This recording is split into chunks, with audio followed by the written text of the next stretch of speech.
It's the awkward wait in silence that kills me every single time. Hello, everybody. Welcome back to another episode of From the Fourth Line presented by Offside News. My name's Emma, and I'm joined, as always, by my lovely co-host, Marcie. Hello. Hello.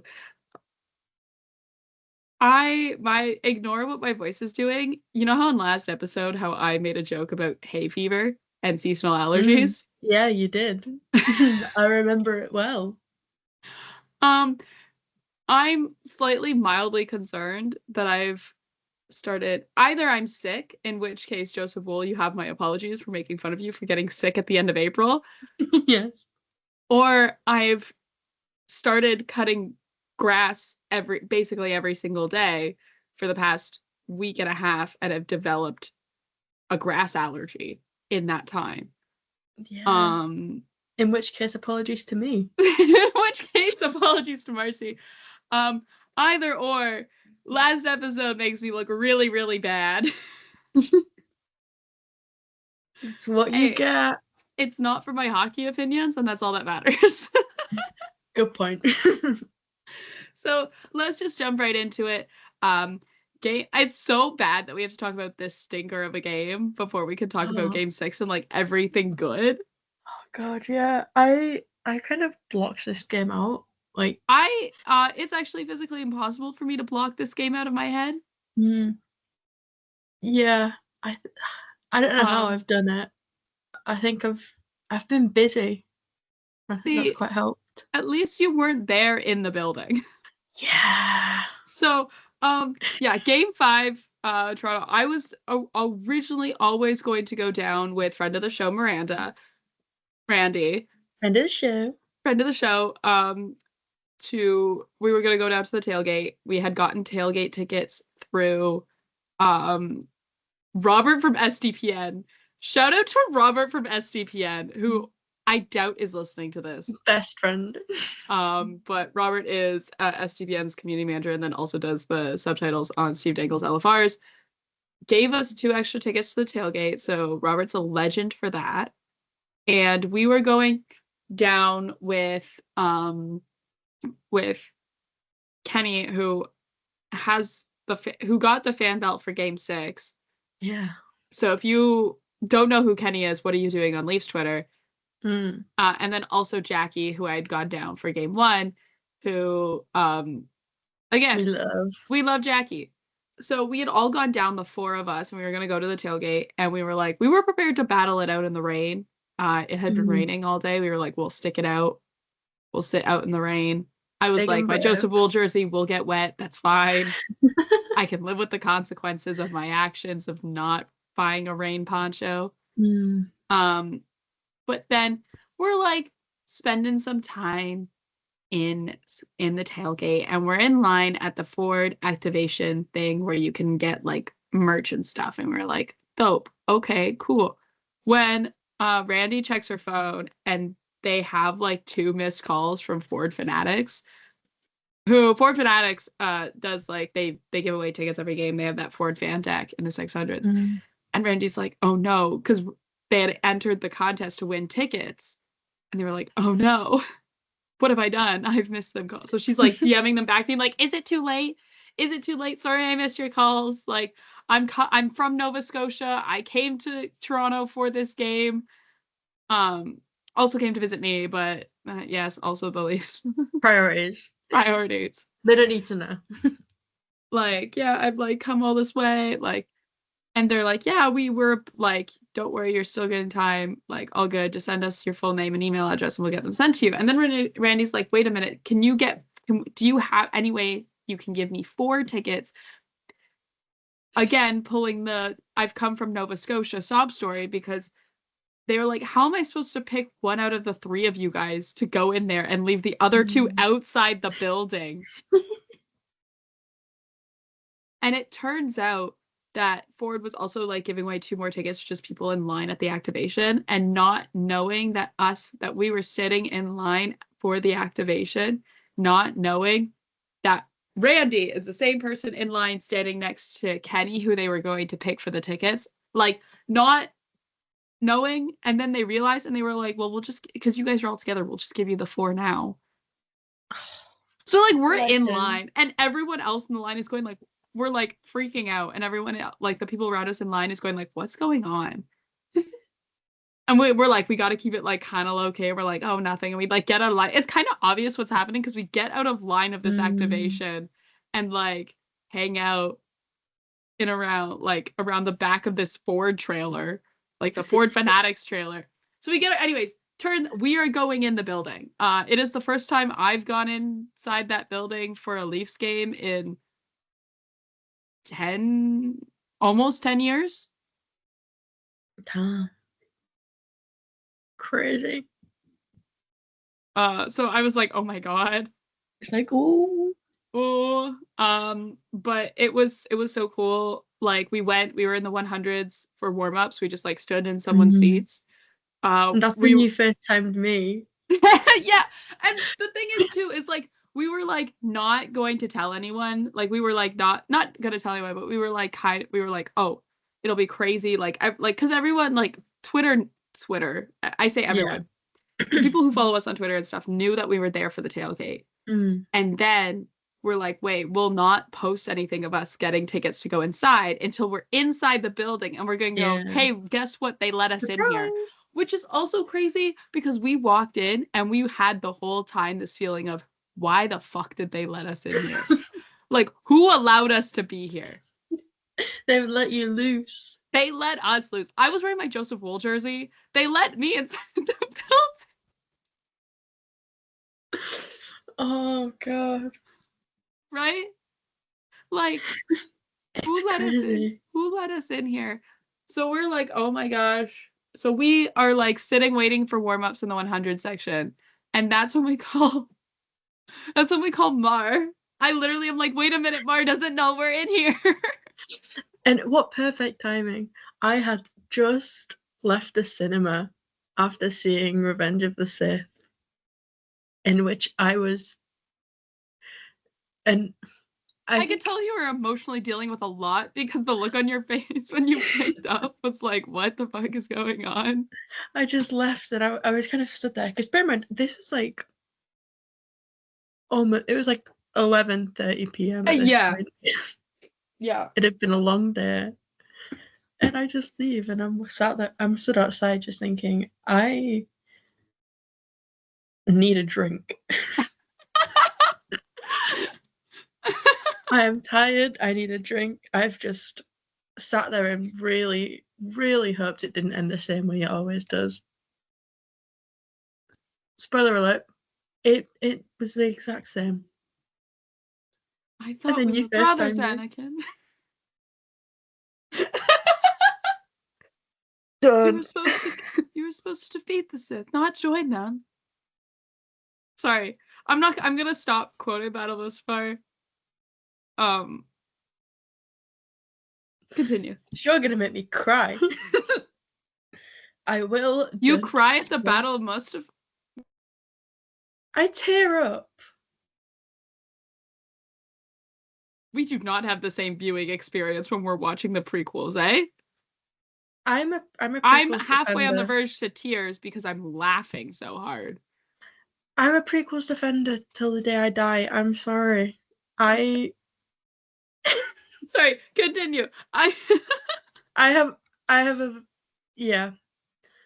And then you call me and I pick up and I'm processing because also seeing it in the cinema. Yeah. Oh my, I need my own personal cinema now, just so I can sit there and watch Star Wars all day, because that was an incredible experience that I missed a lot. And you're just like, guess where we are? And I'm just kind of like, you're not. I was like, you're not outside. What's going on here? And then you're like, they let us in. And then I flipped the camera. And it was just like, what is happening? And then I flipped the camera and it's I was just like, what the fuck is going on? Like, that was like our reaction the whole time. I'm literally sitting there, and then I have a realization before warm-ups start. And I'm like, holy crap.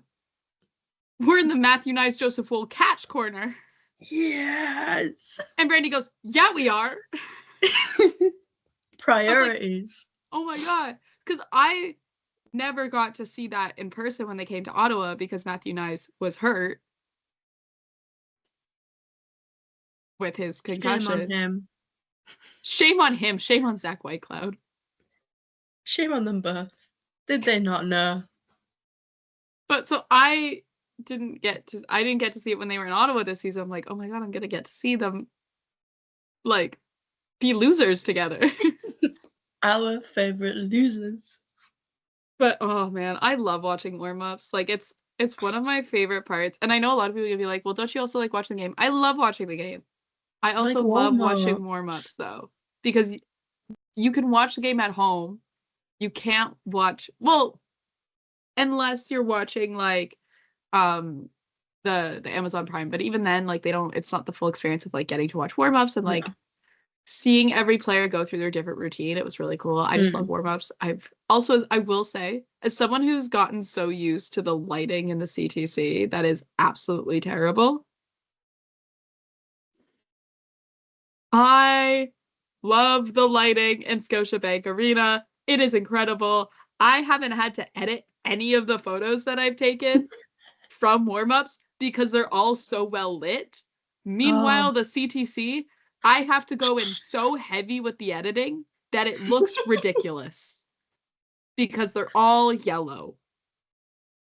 Yeah. So hats off to Scotiabank Arena for making my life and also probably Mark Lynch's job easier by having good lighting. Yeah. Like, sorry, the difference between my like the photos that I took from warm-ups where like you're like, oh wow, the colors are so like true, to like when I was at like and like the pictures from like when I'm at warm-ups at the Canadian Tire Center are so different. And they look so much worse in the Ottawa pictures. So hats off to the CTC. You did so well. Not the CTC. Scotiabank Arena. CTC, you did not do so well. The lighting is a failure. Sorry. I don't know what day it is anymore. Nope. Straight up, I was like, I know what day of the week it is. I was writing out like my notes and I was like, what day of the month is it? I mean, you're better than me because up until about 3:30 this afternoon, I thought it was a Thursday.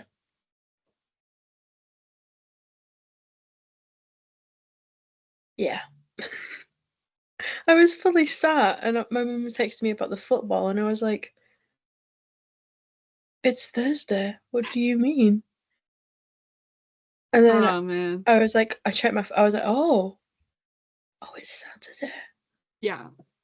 So afterwards, then we go up to the 600s, to the Ford fan deck, which I had never been up there before. It was really cool.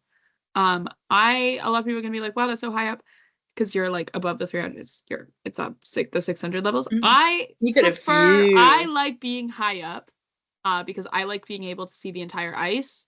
A lot of people are like, but you can't see the puck. Yes, you can. I wear glasses and still have terrible eyesight. I can make out the puck. It's like, how do you see the puck? Eyeballs. Yeah.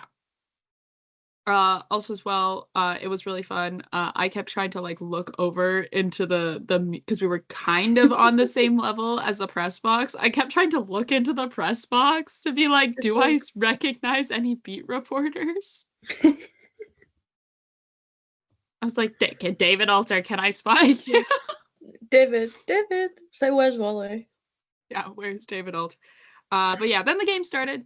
Stolarz and Allmark again, class. Like, what else can you expect? The huge. I hope I'm right when I say that. David Perron and actually, you know what? I wrote a recap for this game. I could just look at that. Yeah. I kind of forgot I did that. Yes. David Perron and Fabian Zetterlund switch, with Perron going back up to the second line, Zetterlund going back down, I should say, not up, down to the fourth line for Ottawa. Other than that, no lineup changes.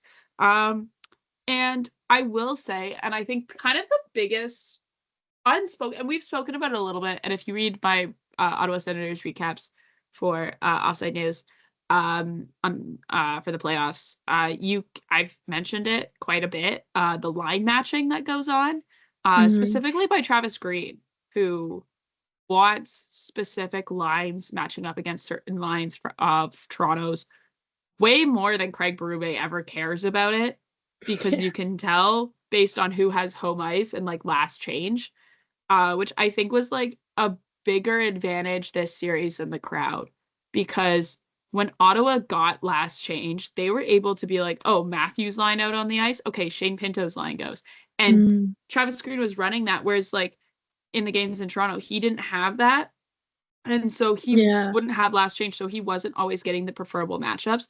And that was like huge, and it had a huge impact on the time on ice, I should say, sorry. Time on ice for the Ottawa Senators, whereas like Craig Berube was doing a really good job of not overthinking the line matchups and just running like situationally, oh, defensive zone draw, fourth line, right? Offensive zone Yeah. draw, third line, and then, you do situation. Like, kind of those are the two Mm. main, like, separation. Other than that, you're Yeah. just kind of then rolling out the first and second line as your first and second line. But, Mm. like, they're, Craig Berube is rolling four lines, where I think kind of the general rule for the playoffs in terms of what kind of tends to get followed is you have every guy above 10 minutes and no guy over 20 in regulation. If a game goes to overtime, rules go out the window. Nothing But is real in nothing is overtime. real, but you still kind of want to roll for even lines, and that is A, so then you're constantly giving guys touches so that guys stay engaged into the game and whatever, but also you're not wearing out your top stars as heavily, because you're not Mm. having them play 25 minutes a night. Now defense is a little bit different. You still kind of want somewhat equal time on ice. Ice time, I should say, probably is not time on ice time. Words are not real anymore. Like it's Um, lit. It's it's fine. Yeah, and Travis Green just wasn't doing that as effectively. And because also as well that allows your depth to be useful. When you're able to utilize your depth by having them play 10 minutes a night, at Mm. least, you are then able to be like, that's kind of where we're like, we talk so much about how much depth is important in the playoffs. This is where it comes into importance. If you can trust your depth to play 10 minutes a night or more, then that's huge. And Ottawa, now they have good depth. They do. That's not out of the question. They just weren't Yeah. getting used as much. And I think I'll talk it a little bit more with game six, because then I think that's when you really notice it, because Ottawa again has last change. But yeah, scoreless through the first, except for Morgan Riley takes a cross-check penalty on Shabbat. Now, that one very easily could have been boarding. I'm surprised it wasn't called as boarding. Mm. At least it wouldn't have been a five, because Shabbat was putting himself in an awkward position with, I think now again, I was in the building, so I don't see a lot of replays on things Yeah. that like people get on TV. Nor do I get the commentary of the color commentators providing further detail. It's like purely me going in there and being like, so this is, I gotta trust myself deep on this one, which is fine and I can. But like Mm. there's certain ones like this where like I saw that happen live and I was like, oh, it looks like he was like Shabbat was in process of falling and Riley just catches him with the cross check, hence why it wasn't Mm. boarding, and also why it wasn't like 5 minutes or like something with head contact. Yeah. Because yeah, Shabbat goes into the boards hard and it looks like there's head contact, like his head makes contact with the glass in the boards, but like it looks like he's also like in the process of falling before that happens. Anyways, doesn't matter. Riley gets a penalty called on him, and Toronto manages to kill it off, and we go into the second period, with Toronto outshooting Ottawa through the first, which is a rarity, and it also kind of Mm. can flow into like a big point about how a lot of the series wasn't just about straight up like shots on goal, but also was about like high danger chances and how you can produce those. And I think obviously the name of the game, but I think a lot more times in the regular season, if you just throw a bunch of shots on the board, you tend to do well, especially against a weaker team or a team with weaker goaltending. But like if a team's making the playoffs, they either are really good at getting themselves in front of these shots to prevent them from reaching the net, or they've got a really good goaltender in net.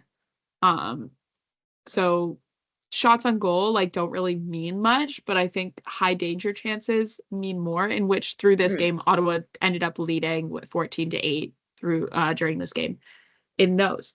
In the second period, there was also in the first period, I should say, there was a huge save by Riley on the line, in which that puck looked like it was going in.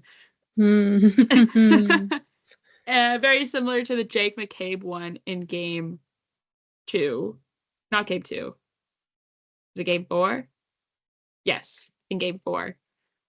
But yes, the Riley penalty gets killed off. But at that point, then I think momentum's huge in this game, and Ottawa had the momentum of winning in overtime in game 4 in front of their home crowd. So they were kind of still riding that, and you could see that, especially even though, hey, they killed off, Toronto killed off this penalty, but like Ottawa still had momentum built up from getting shots on during that penalty and whatever. And Thomas Chabot scores off a pass from the draw through traffic to put the Sens up 1. And there was a vibe shift, like in retrospect, there was a vibe shift in Scotiabank Arena after this game that like you could kind of feel. Everyone got a little bit more nervous. Obviously Ottawa scores first, no one likes that, but like it was one of those things where like there's a little bit of doubt. You're just like, oh. You're like, oh. And it's like more so that you notice in hindsight, you're like, oh, wait a minute, something did change. Toronto's power play just struggled in this game. Kind of the biggest one of this was Marner draws a call against Ridley Greig for holding interference. I don't have it written down, but it was one of the two. And this power play, I wasn't as sloppy as the one in game 4, where there was the Shane Pinto breakaway shorthanded goal. It still was not a great power play. No. John Tavares has a pass intercepted by Adam Gaudette, and you're running the 5-forward power play, so your defense is Mitch Marner, and I think even Mitch Marner through the cycle wasn't playing up at the point. He was playing a little bit lower. So then you're having Austin Matthews and William Nylander on the back check trying to stop an odd man rush. It kind of was. Nylander was a little bit behind an odd man rush of Adam Gaudette with Dylan Cousins, in which, look, I love William Nylander, and I will staunchly defend William Nylander. His back check on this goal sucked. It was terrible. There was no effort there. And it's one of those things where it's like, I know William Nylander is not known for his back check. I know his back check, or his lack thereof, has been one of his biggest critiques his entire career. I'm well understanding. It's one of those things where it's like, dude, it's the playoffs. It's a 1-goal game. What are you doing? Back check. Please. I will defend you in most other cases, I will be defending William Nylander. I could not defend him for this one. Not today.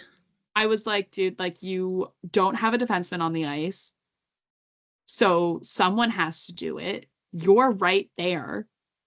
Skate a little bit harder. Just a little bit. A little bit harder. Now, like, it's like, whatever now. But, like, also it's one of those things where it's like, it's so weird talking about this game when we know what happens in the next one. But, like, this is just one of those things where it was like, I really hope that they spent time after this game looking at that on video, because I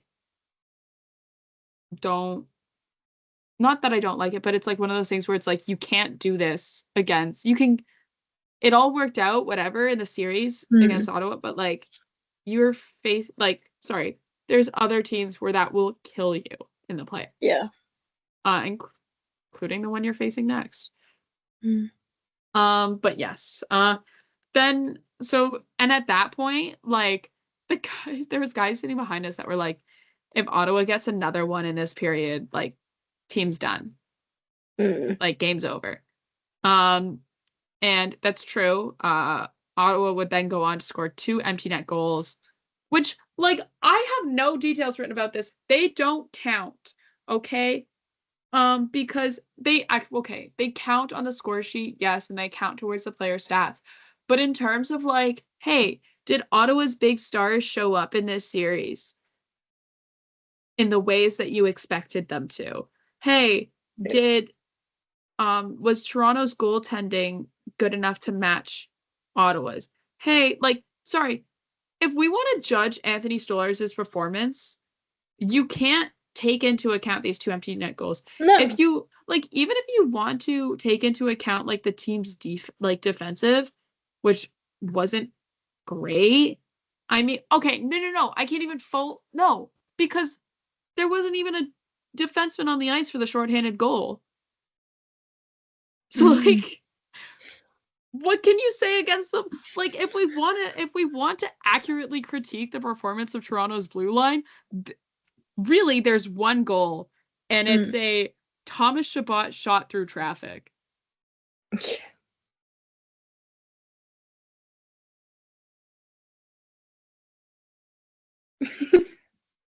I'm sorry. No one can see. Like, we, again, don't do video for the show, but I am just sitting here going, like, at the end of the day, this was a 2-0 game.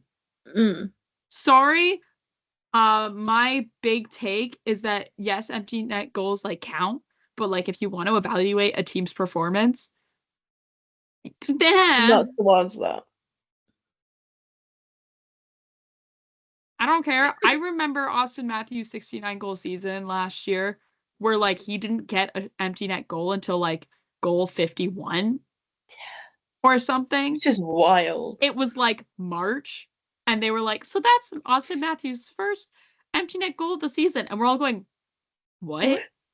Also proves no, like, who gives a crap? But yes, Ottawa would end up it also, like, I should say the reason why I'm saying this, not to like the reason why I'm saying this not to be kind of an evaluation of Ottawa's stars on their team is because they were scored by Brady Tkachuk and Tim Stützle, who I think a lot of people would be like, well, Brady Tkachuk did have a good performance. Sure. Tim Stützle, terrible. Like, I'm sorry, you shouldn't only be scoring when there's no goalie in the net. Yeah, who are you, Pontus Holmberg? Oh, Pontus.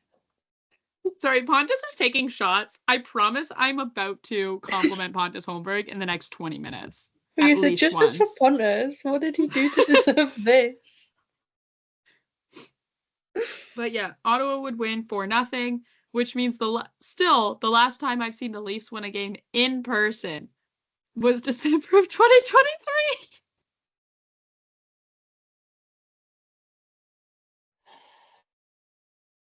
Something happened. Like, still.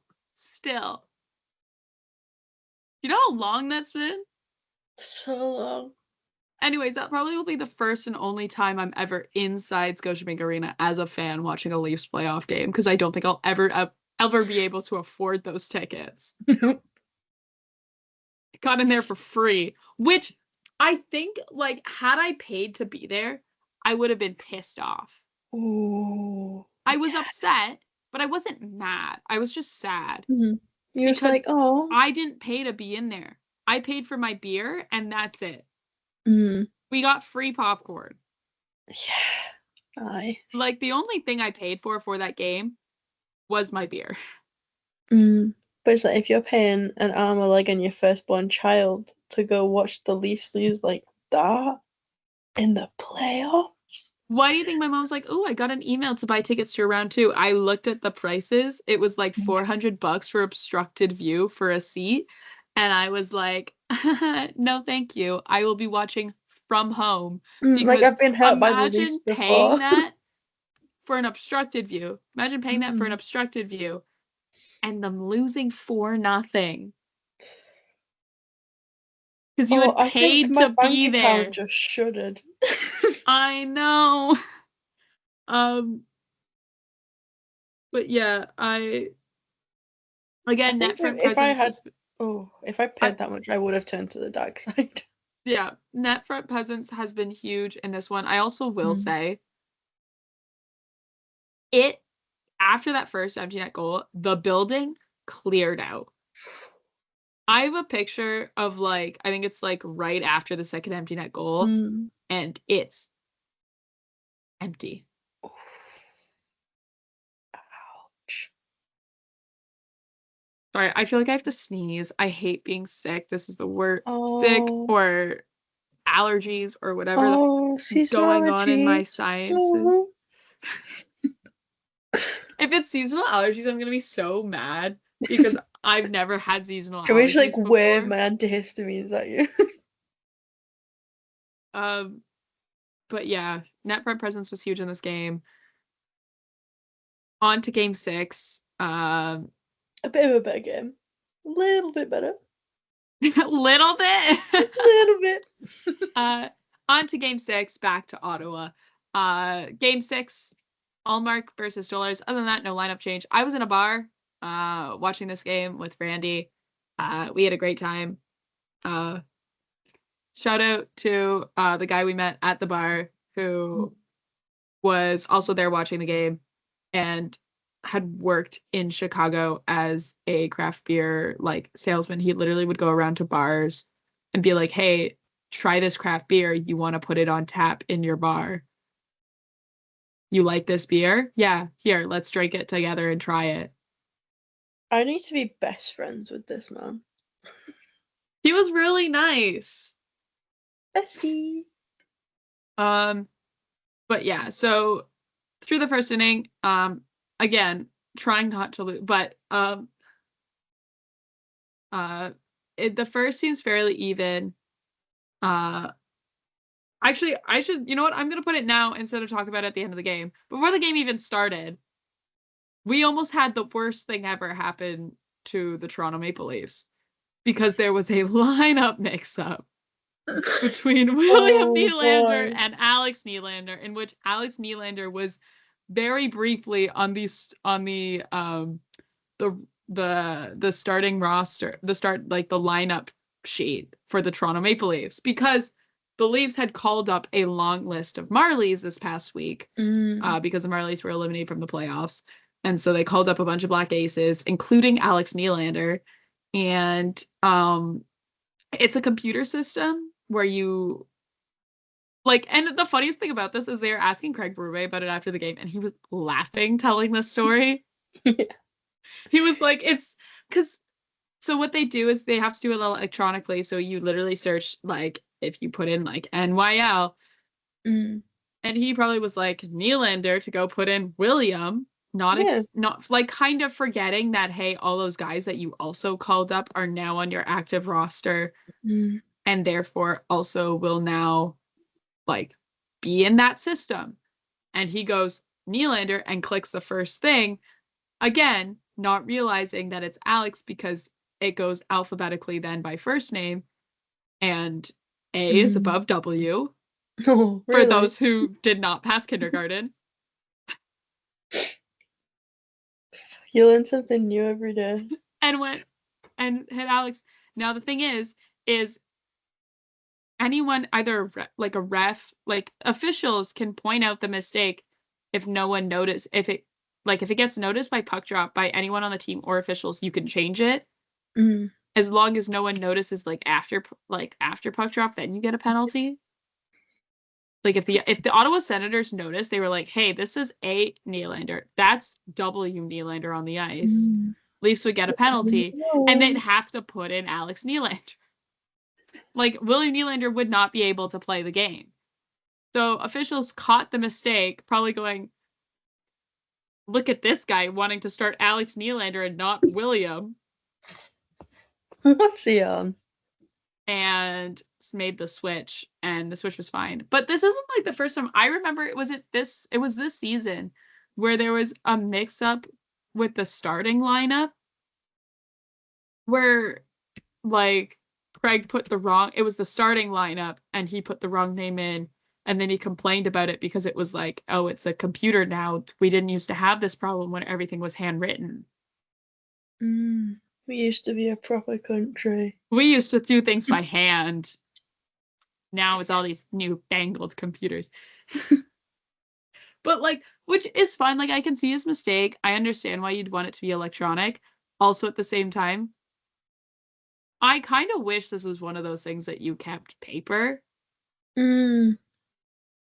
because I feel like there's a little bit of a tradition to it of like at least having the coach handwrite it and then you can, because you do have to then make it like electronic for like, you then have to like input it in. I understand like you would still have like if you had the coach handwrite it, you would still have someone have to input it into a computer Yeah. for like Like stats and stuff.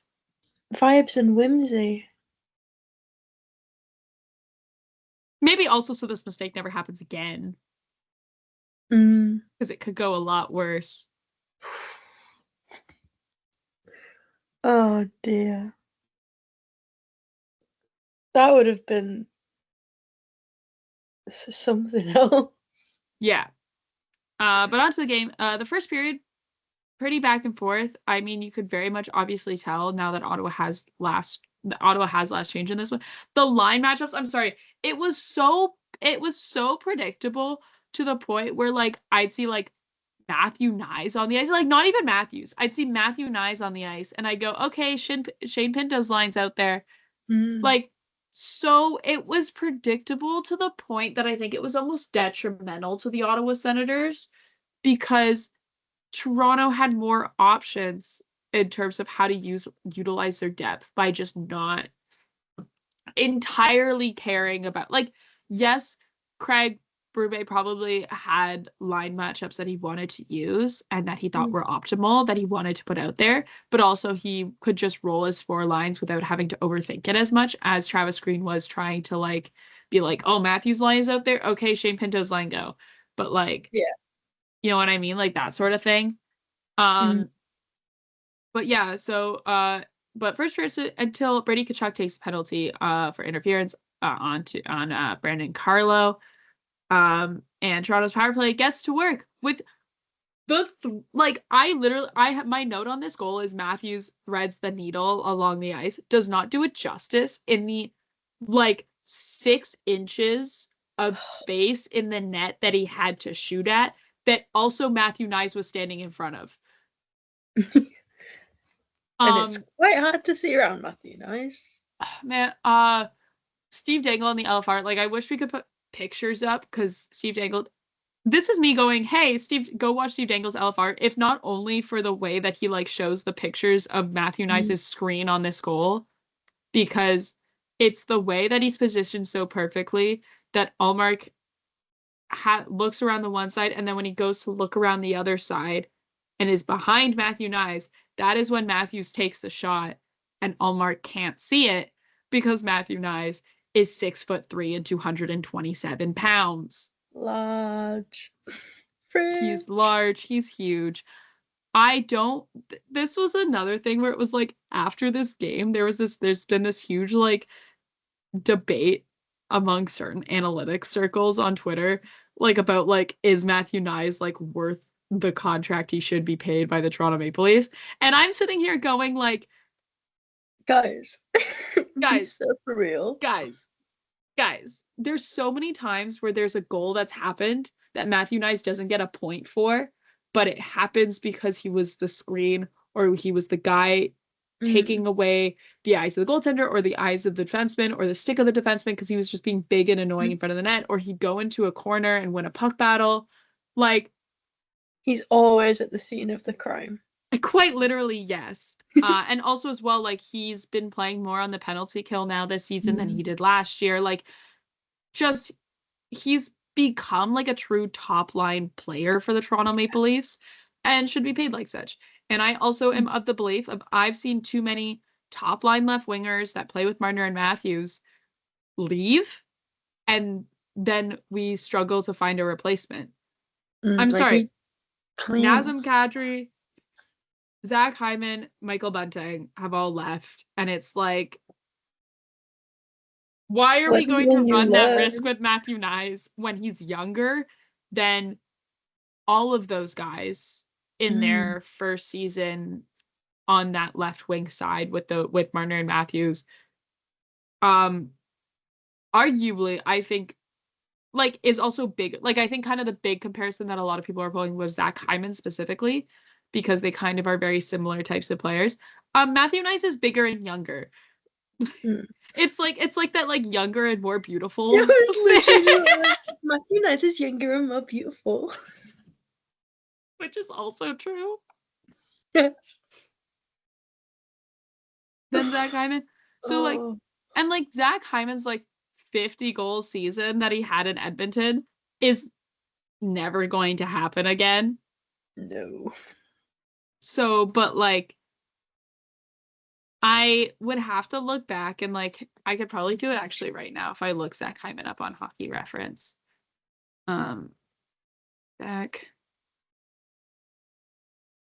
I want Hyman Hockey Reference. Give me his. I just want to see if he actually had PK time in Toronto. He probably did. Mm. He got Selkie nominations in Toronto? Sure. That means he probably did get PK time, and I don't know where I can find that stat.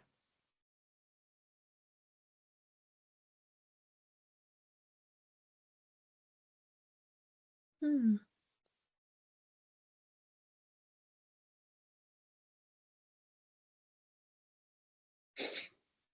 Okay, that's not a time. They don't have that time on ice. That. Oh, it's down in the possession metrics.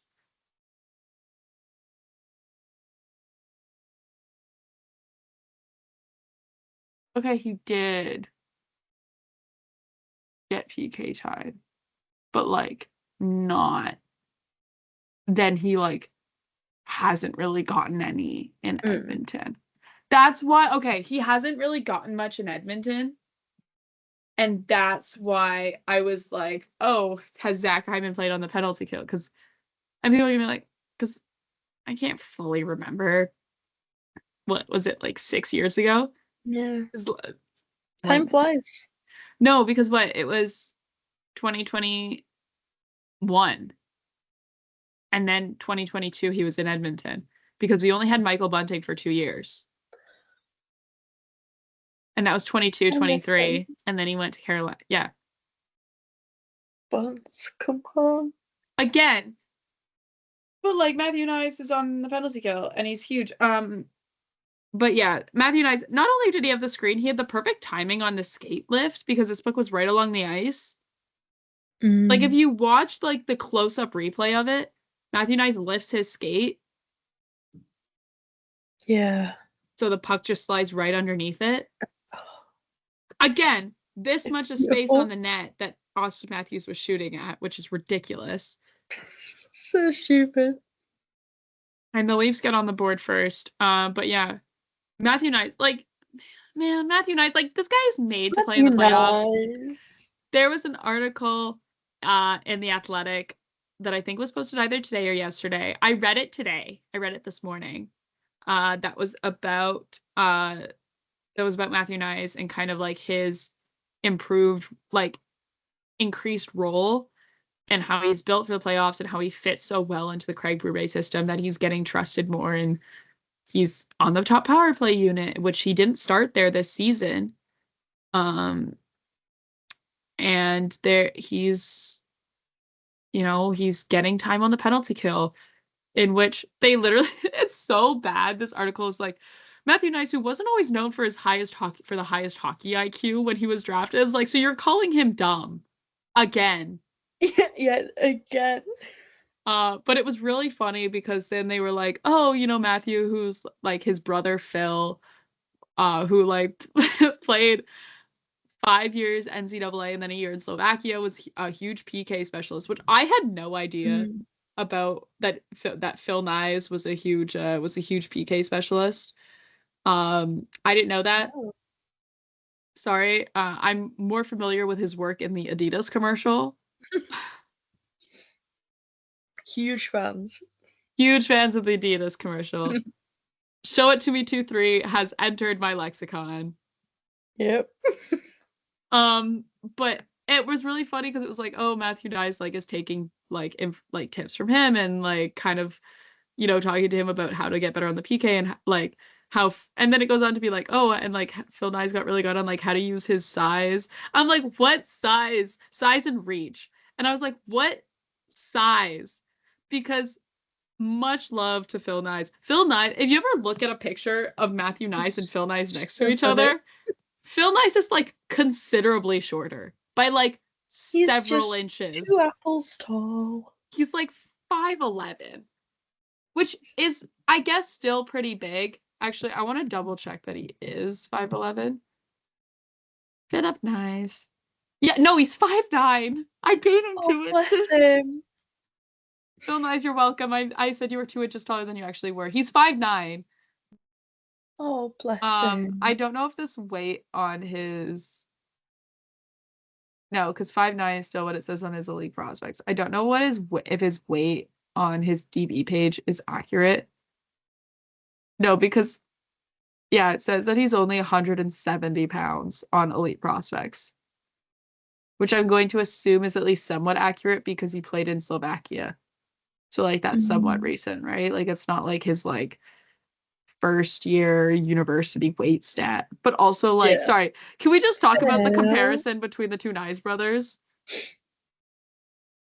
You've got like fridge and mini fridge. Yeah. But yeah, I did have to laugh when it was like talking about like how Phil Nyes uses his size. I literally went, what size? Like, Because the two of them standing next to each other is really funny because they look really deeply similar. hilarious. They look really similar. They are not the same size. Nope. Like they look really similar in the face. Like you're like, oh yes, those are two brothers who are related. But like, height-wise, it's not there. Yeah. Oh, bless him. He's only little. But yeah, then we go into the second period. Kind of again, momentum kind of was huge. Like Toronto stayed rolling through into the second period with Nylander 43 seconds into the period, puts the Leafs up by 2. Max Pacioretty, who, apologies to Max Pacioretty, I spent the past 2 games complaining about the fact that he was in the lineup. But he has a huge steal at Ottawa's blue line. To keep the puck in the zone for Toronto, and also to stop, the Sens getting clear, and also to then pass the puck to Nylander, who just, because this all happens like while Ottawa's making the transition into a rush chance, their defense is kind of left a little bit scrambled. And Nylander takes advantage of that, and with a sneaky little wrist shot. Man, I love William Nylander's wrist shot. Yeah. Man, it's so good. Puts the Leafs up 2. And you're like, whoa. William.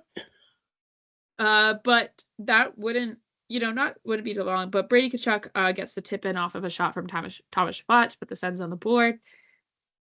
And into the third period we go. I have my little notebook that I was writing notes in for this game at the bar. Literally was sat at the bar in front of me. I had my pint, and I had my notebook, my little notebook, and I was writing points. And I'd say something, and Randy go, write that down. Like I'd say something, like I'd be like, I'd like provide like an analysis on the game, and she'd go, write that down. But yeah, and then David Perron would tie it up for Ottawa.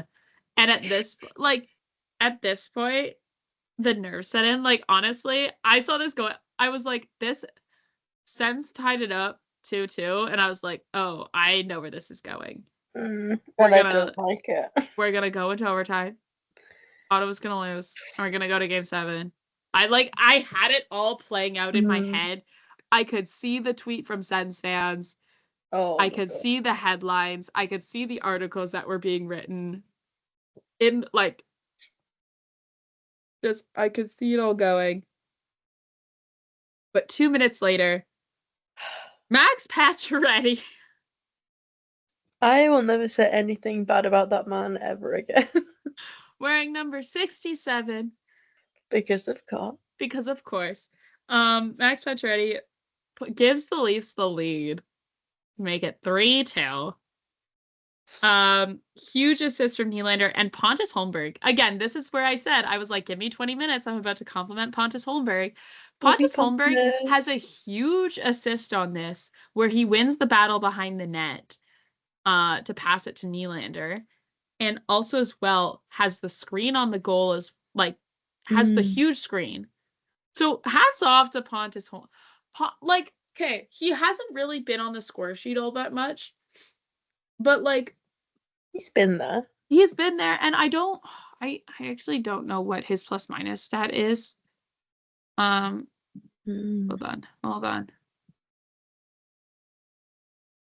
I'm about to just search Pontus Holmberg on the NHL website. Yes. Pontus Holmberg. Oh no, it's like giving me articles. I want players. Like I want I'm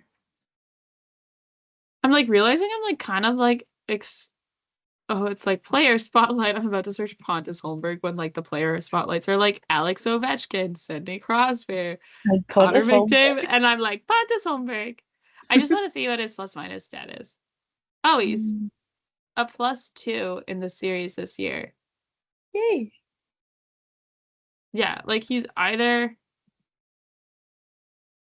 Yeah. Okay. Hats off Pontus. Pontus Oh, Holmberg, who only had 10 minutes of ice time in this game, makes the what most 10 of minutes it. he had. Yeah, because I will say his 10 minutes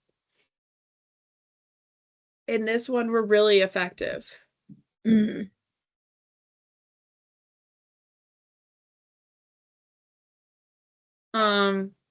I love Pontus Holmberg. Yeah, it also was his first point of the playoffs. Yay.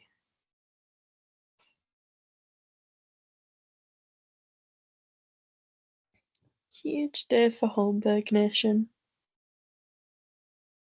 I'm realizing now, why did I have Nylander written down as the assist? It was Max Domi. Oh. I'd still have said close to the same thing. Why did I think that Nylander had an assist on this one? He had an assist on the power play goal though. Anyways, sorry. But yes. Then we kind of set into nerves because at this point there's so like 6 minutes left. Oh my god, it was awful. It was the worst. Like the last like 6 minutes of that game was just like pure stress. I think I was at this sad like the whole time. at this point I think Randy and I were like holding on to each other. Yeah. Especially when Nylander missed the empty net attempts the first time for the icing call. And the trauma this team has given me, I saw the way this was going to play out. It was going to go, okay, icing. Okay, so the draw is back in Toronto's zone. Ottawa scores off the draw, ties it up. We go to overtime and lose. You could just see it. Yep. But have no fear. Scott Laughton with the biggest block of the series. Oh my god. He gets an assist off of this goal, and I'm so glad that he does because it's a huge block. Who, again, I know everyone's like, oh, Scott Laughton, third line. How much are we paying Scott Laughton? Like, what's his cap hit? Now, I know he's on like a 3-point whatever, but like what's his cap hit? Yeah, his cap hit like 3 billion, but like what's his cap hit right now on the Leafs? Because Philadelphia retains salary. Mm. And I don't remember how much they retained. But like yeah, he's kind of made David Kampf like pointless. Oh, Dave. Apologies to David Kampf. I think also as well, Scott Lawn's cap hit is less than David Kampf's. Oh. Yeah, it's 1.5 mil cap hit. Fourth line center. And I know we got him to acquire him as a third line center, which is maybe still something that has to be I'm getting too far ahead of myself now. I was about to be like, has to be something we need to address this offseason. The season's not even over. I need to calm down. I need to calm down. I need to stop. Someone needs to stop me before I'm like, who can the Leafs target for a third line center? Stop it. Stop it. Bad Emma. I'm no better than I'm no better than Toronto media. But Scott Laughton with the huge block. I like for like fourth line center is really good. Like that checking line again, kind of what line gets used more as a third line versus a fourth line depends on the game and depends on the like the amount of D zone versus O zone draws and things like that. But the checking line I think is probably what you're better to call it than a fourth line. Although we still love our fourth lines out here. Yes, we do. The checking line of Steven Lorentz, Scott Laughton, and Cal Yarncrook, which have been huge defensively for this team. Huge. And kind of really come up in a big way with Scott Laughton with the huge block, and the puck bounces off of him and onto Nylander's stick, who battles for the empty net goal, like fully has someone on, battles for the empty net goal, 4-2. And at that point, like you still kind of were nervous. Like there was literally 20 seconds left, and I was still like, anything could happen. Like, anything could happen. It's not over till it's over. Yeah. And the Leafs win 4-2 against the Ottawa Senators in Game 6, eliminating the Senators from the playoffs, winning the round, and are off to round 2, who they will face the Florida Panthers yet again in the second round. Matthew Nyes, I need you to remember. Matthew Nyes, I need you to now remember that Miami, or it's Sunrise, but Miami, that Florida is Florida. And that you are playing in the state of Florida. Full sicko mode. Become the bad bitch I know you can be. But yes, Game 1 is on Monday at 8 p.m. Eastern. I'm gonna miss it. Oh, you have a concert. Yeah. Are you sure you can't just like have it pulled up on your phone? Yeah, no, I'll be like back from the concert. Me and my friend are like trying to go to sleep, and I'm like, do you mind if I'm sat there just like under the covers, just like you sleep. I'm just gonna watch the hockey. I'll probably I've done that before. Yeah, I'll keep up with it, but I will probably be quite sleepy because it doesn't start until 1 a.m. Yeah, it is a different vibe than 2023, I will say. Like, maybe some of that maybe is like you're over that hump. Like, the Leafs have passed that hump of winning a playoff round, and they did it in 2023. They did it 2 years ago. But also, like, I think also like,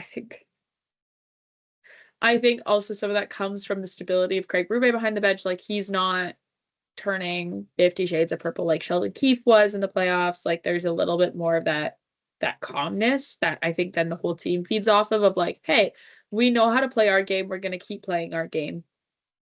and we're going to continue to do that. And they did. You know what? It took them. And the thing is no one had the expectation that the Leafs were going to sweep this series. That I think kind of has fueled a lot of this. No one had that expectation. And I No. think then people expected them to more so once they went up 3-0 in a series. But it's like, no, I think, kind of had they You expect too much. maybe were going into game 4 or 5 having lost a game first. Like people, I don't know. Like I personally had Leafs in 6 on my bracket. Yeah, I can't. So I like no right? Like I think no one had that expectation. Everyone had kind of this series going 5, 6 or 7 games. So I think it was just like kind of there was this huge like I don't want to say like over exaggeration when the Leafs dropped 4 or 5. Like if and I guess also like 5 was kind of a stinker because they got shut out, but like it still was only really a 2-goal game with 2 empty netters. So, but yeah, different vibe than 2023. I think also as well, there was another article in The Athletic that kind of like the reaction in the locker room was more subdued, where like they won against Tampa and like, I don't want to say it was a party, but there was a big celebration. Like there was a lot of excitement. But like they listened to their one win song, which I had to look this song up because I had not heard of it before. Like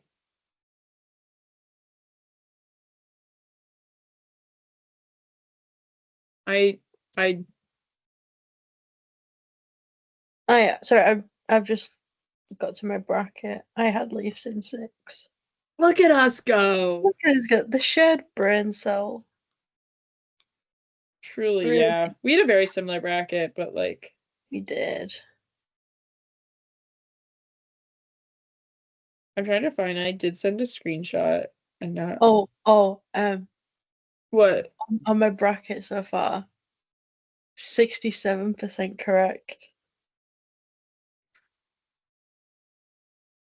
It's a sign.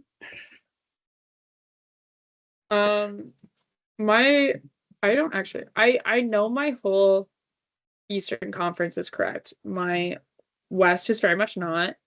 Um LA Kings and Minnesota Wild, I put a lot of faith in you.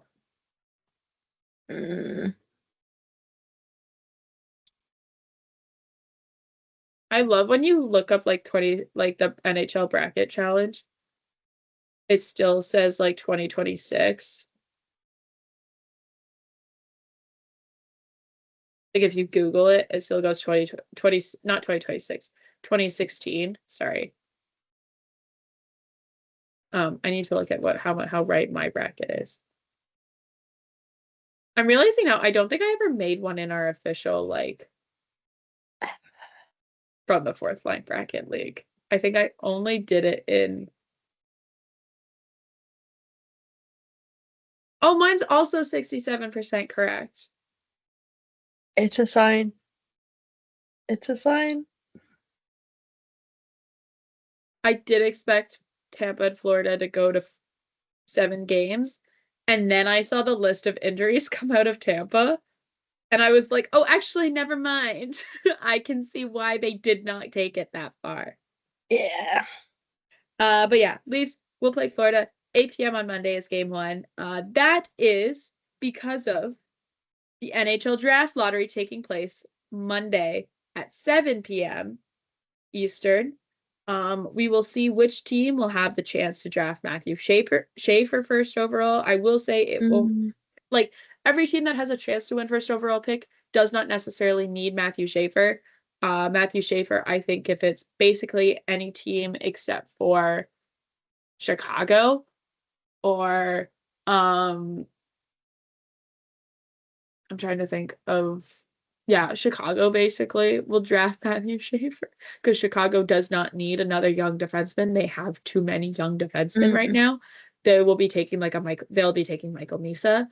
But we will see where Matthew Schaefer will end up. And also as well, for the first time in NHL history, they will be showing the draw live. So it used to always happen that in a stale room, the ping pong balls would happen behind closed doors before the broadcast. They will do the whole ping pong ball thing, the draw. Yeah. And then they will be put onto cards, and then the reveal of what's on those cards and the order will happen on TV. Now, for the first time on the broadcast, in front of like a live studio audience, which is crazy pressure for these ping pong balls. I'm sorry. Sorry. Some of their like I made this joke last year, or like I made this joke 2 years ago, but it was like some ping pong balls are destined to be lost in the corners of sticky on like the sticky basement floors of frat houses. Others are destined for greatness, and that includes being shown on live national television at the NHL draft. Will they get like an IMDb page? Whoever can figure out how you make IMDb pages, can someone make one for ping pong balls for the NHL draft lottery? Who will be sending Matthew Schaefer to San Jose? That could totally not happen. It could be like Nashville or something, and then it'd still be Matthew Schaefer first overall. What I also tend to like not like no, their draft rankings, I tend to not really do like a mock draft or like a top 10 mock draft until I know who's selecting where, like until the draft lottery, because especially this draft where like first overall is kind of been said, but also like it very much depends on who gets first overall pick, because it's a lot more dependent on like, hey, what do you need, rather than, hey, look, here's Connor Bedard. Because if the Chicago Blackhawks, no, okay, they needed Connor Bedard, yes. Were they prepared for Connor Bedard with the lineup that they had? No. But like, if the Chicago Blackhawks didn't pick Connor Bedard, everyone would have called them stupid. You don't pass up on Connor Bedard. No. But if the Chicago Blackhawks, or like a team that, you know, picks first overall but doesn't necessarily need another defenseman because they already have a lot of young defensemen in their system or whatever, then like, and they don't pick Matthew Schaefer, no one's going to call them stupid. Everyone's going to be, well, they're picking what they need for their system. I'm just excited to do my draft spreadsheet. Oh my God, you and your draft spreadsheet is crazy, because I don't even go that deep with the draft spreadsheet. I'm excited to not be in. No, I can't say that because that sounds like I didn't enjoy the concert. But last year for the draft for the first round, I was in Scotiabank Arena at a Niall Horan concert. Oh my God. That's crazy. So I'm excited to not have to like check my phone between every song to see who was drafted where. I'm excited to watch the draft. I like watching the first round of the draft. I like watching the draft in general. It's fun. It's exciting. I love the draft. I'm excited for that.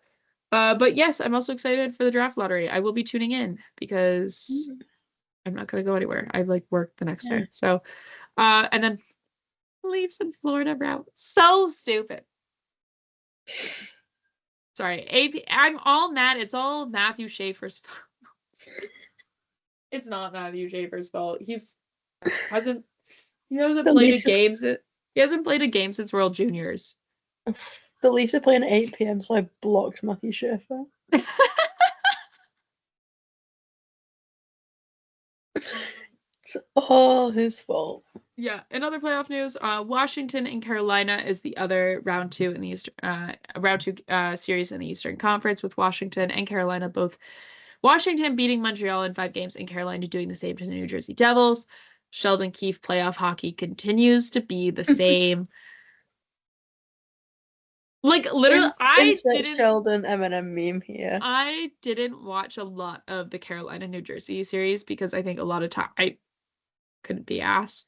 But from people I knew who were watching it, I was like, oh, is this more like of like Sheldon Keefe hockey? And they're like, yeah, this is. I was like, yeah, I figured. I could tell you when they hired him that this was going to happen back in like July. Yeah, like, oh, fuck found in kitchen. Yeah. The Oilers beat the LA Kings in the 4th edition of the time loop. So for the 4th straight time, the LA Kings have lost the Edmonton Oilers. Unfortunate considering the disastrous start to the series that Edmonton was having. LA was up 2 games in this one. But I'm mad at this series because LA had a chance to win it. I honestly think LA could have won it. They just do this really insufferable thing where they will get a lead and instead of then they will sit back defensively and then basically only play defense and no offense, allowing the other team to play only offense. And because the other team has nothing to lose because they're down, they're just going to not play defense. And it's like, no, you actually also like should still be trying to score when you're up 3-1. I don't know why you're not. Also I have some complaints about like the just some of the deployment of certain players, especially a lot of the younger players. Like justice for Brant Clark, honestly. Best friend Brant Clark, but like a lot of these young guys just weren't getting. I gotta find it.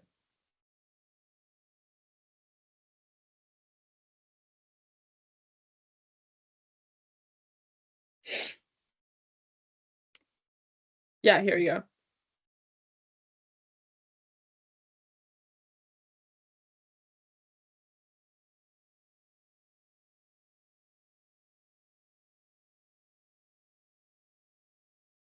The box score for this game. Or like just maybe it was the other game. Doesn't matter. All that matters is like, I'm sorry. You have really good, young, talented young players and you're like not trusting them. And it bothers me. Jim Hiller. Do a better job with that. Vegas Golden Knights also beat the Minnesota Wild, making it the end of Marc-Andre Fleury's NHL career, which is very strange. No. Because I have not been alive at a time where Marc-Andre Fleury was not in the NHL. Has he considered that we don't want him to retire? Has he considered coming back just for us? One more year? And I do think narratively, like, of course, it would be him losing to his former team, the Vegas Golden Knights, in the playoffs. Just had to be. I had that game at least going. I think I had like it going to 7. I honestly thought that Minnesota fully healthy, but I don't be down and out on Minnesota. I know Minnesota has lost 8 straight first-round playoff appearances. I'm not down on Minnesota. I'm still up on Minnesota. I think this team is going to get better and better because Brock Faber. That's not all, but like I do think that they're a very exciting young team, and I think if they can, get through a season staying healthy, which maybe you should look at their medical team considering what happened to Charlie McAvoy at Four Nations. But yeah.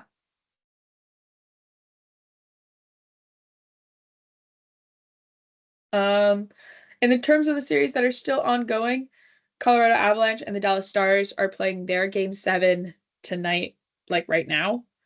I actually don't know what the score is of that one. Let's have a look.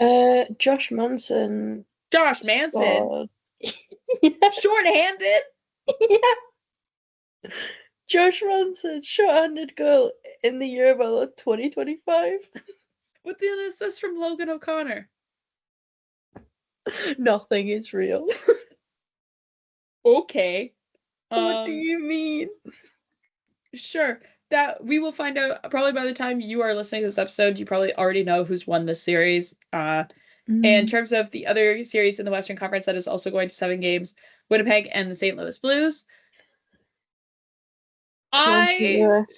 I honestly think that maybe the Jets should just start Eric Comrie for Game 7, because if you look at his stats, he has the best stats of any goalie in the playoffs right now. Yeah, he's not playing as many, but like with the like what 3 third periods he's played. Eric Comrie for Vezina. Eric Comrie for the Conn Smythe, man. Because Connor Hellebuck just it's him. You feel bad for him, but you're also like almost embarrassed for him. Like again. Yeah. That's just so we will. Yeah, Game 7 of that game will be tomorrow on Sunday, so we will see how that one goes. Definitely. I don't know. St. Louis. I will say, I don't know if you saw the clip of the Shed brothers going at it with each other. My divas. Everyone was like, oh, this is like the Kachuk Bowl, but better. I was like, The Shed brothers have been in the league since the Kachucks were in middle school. The Shen brothers were there when the ancient texts were written. I was like, the Kachucks are not the first pair of brothers to play in the NHL. No. You don't think the Folignos ever gone back and forth with each other a little bit? Because it's one of those things where it was like, and you could probably relate, you have a sister, like, there's no one that knows you better than your sibling in terms of how to get under your skin and God. how to say the right things to you that just set you over the edge.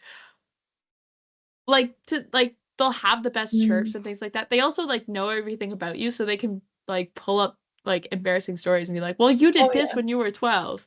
And it's like, and all you can do in response is stand there and just throttle the air between you. Right? But like, man, I almost wish like we could hear what they were saying to each other. Because those have got to be like legendary chirps. And we've had some good classics in the NHL. Like, I'm sorry, he may be retired now, like has retired. We never talked. Did we talk about Matt Martin retiring? No. Matt Martin retired. Or announced this year. So did Cal Clutterbuck also announced his retirement as well. But Matt Martin retired. He will forever be legendary for the go dye your hair. Guy. Go dye your hair. My guy. I love Matt Martin. Every time that comes up on my like For You page. Are you also going like go dye your hair? Yeah. And like the same. It's like I just recite it. And the same like heavy like Southern Ontario farm accent. It's from like Windsor, but like, oh, it's just beautiful. Like that is cinema to me. Yeah. Matt Martin, man, what a guy.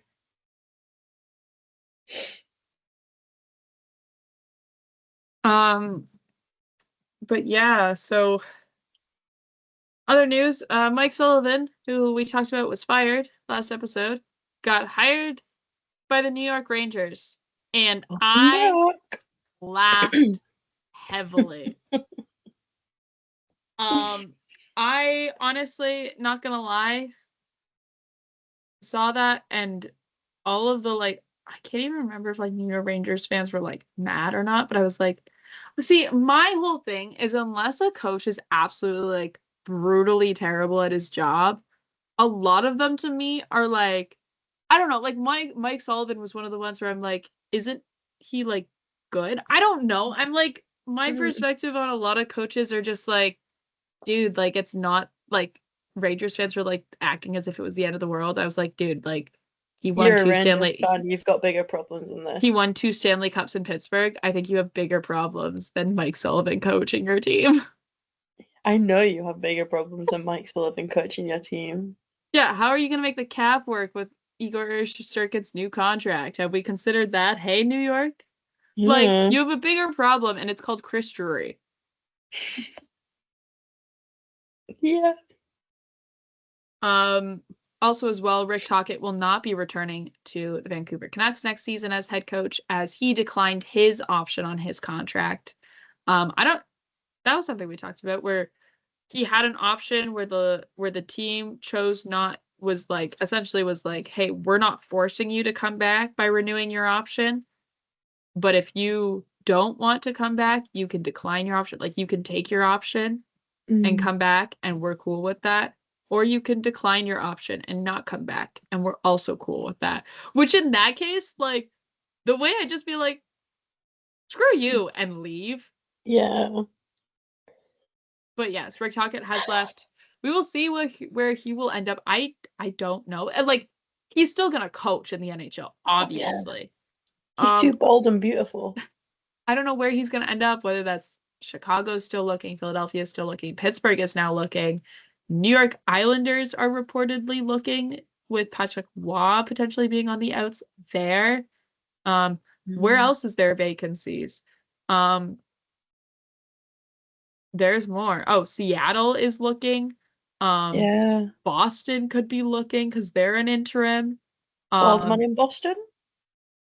Where is Rick Tocchet from? Oh, he's Canadian. He's from Scarborough? Your face. Oh. Oh. Uh-huh. Oh, he could be he could go to Pittsburgh. Send him to Pittsburgh. Because guess where he played Major Junior? Guess where he played Major Junior? Don't. Guess. Guess where he played Major Junior. Was it with our good friend? Best friend Kyle. Well, he wasn't. Well, it was. I don't even think Kyle was born. No, Kyle was Kyle born in No, but you know what I mean. 1983? How old is Kyle Dubas? I don't know. My God. sorry. Rick Tocchet played for the Saints, the Sault Ste. Marie Greyhounds from 1981 to 84. Kyle Dubas was born in 1985.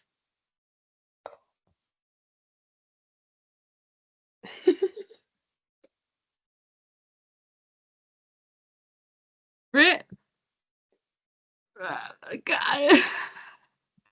He was pregnant with Kyle. That's how it all started.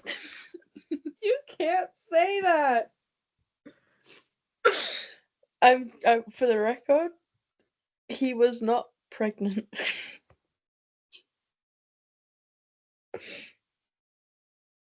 Oh my God. Yeah, he's going straight to Pittsburgh.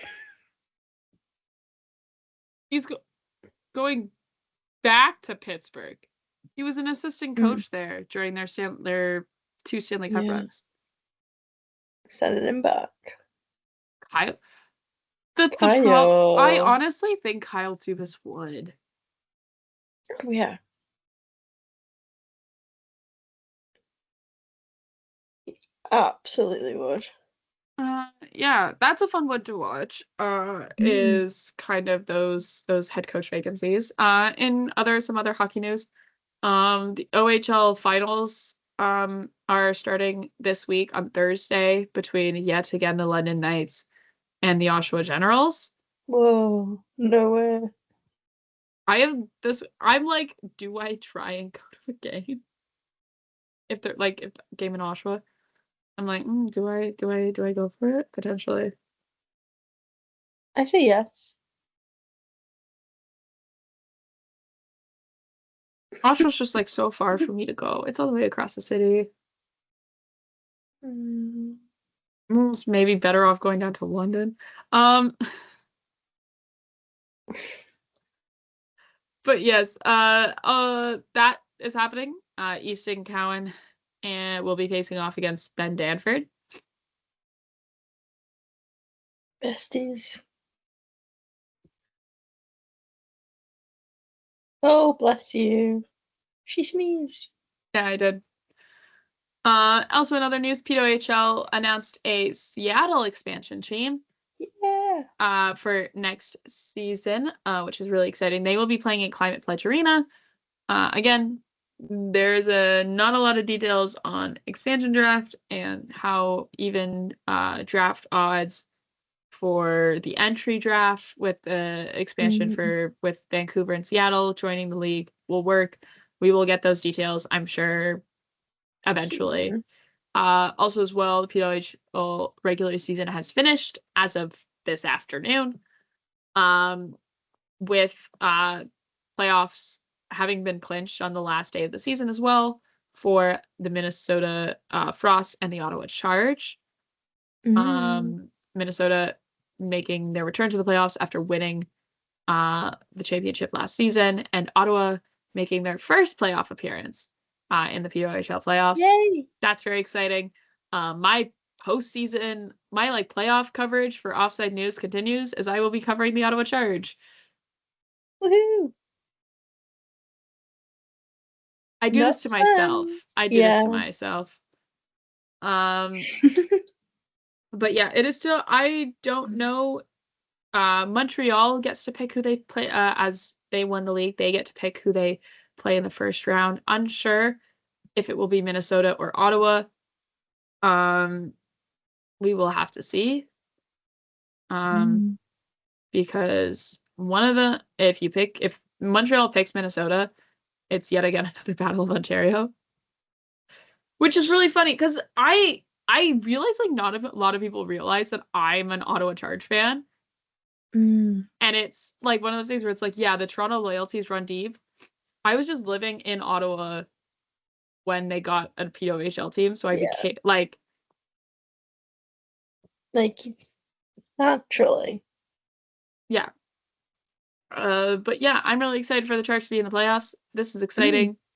I'm excited also for PWHL playoffs. I think they start sometime in the next week. I can't remember the exact date. I was looking at it too.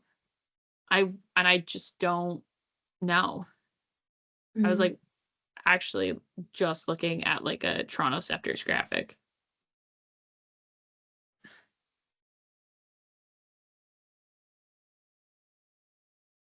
For it, and I can probably pull it up right now. Oh, May 7th. So it'll be Wednesday. Yeah. Yeah. Will be game one of those playoffs. That's really exciting. But yeah. I'm trying to think if we've forgotten any other news that's that we wanted to talk about. I feel like I think we've covered everything. Yeah. Oh, I should say, because we will have an episode. No, we'll have an episode on Tuesday. So I was gonna kind of do a little mini, I guess, at the end of the show, a playoff preview for round 2 for between Ottawa. No. Not Ottawa, Toronto and Florida. This is so terrible being congested and recording a podcast episode. I feel like all my sniffles you can hear, and it's terrible, and I don't like it. Fine. Florida will be without Aaron Ekblad for game 1 because he was suspended in game 4 against Tampa and missed game 5 for a check to the head on Braden Hagel. I will say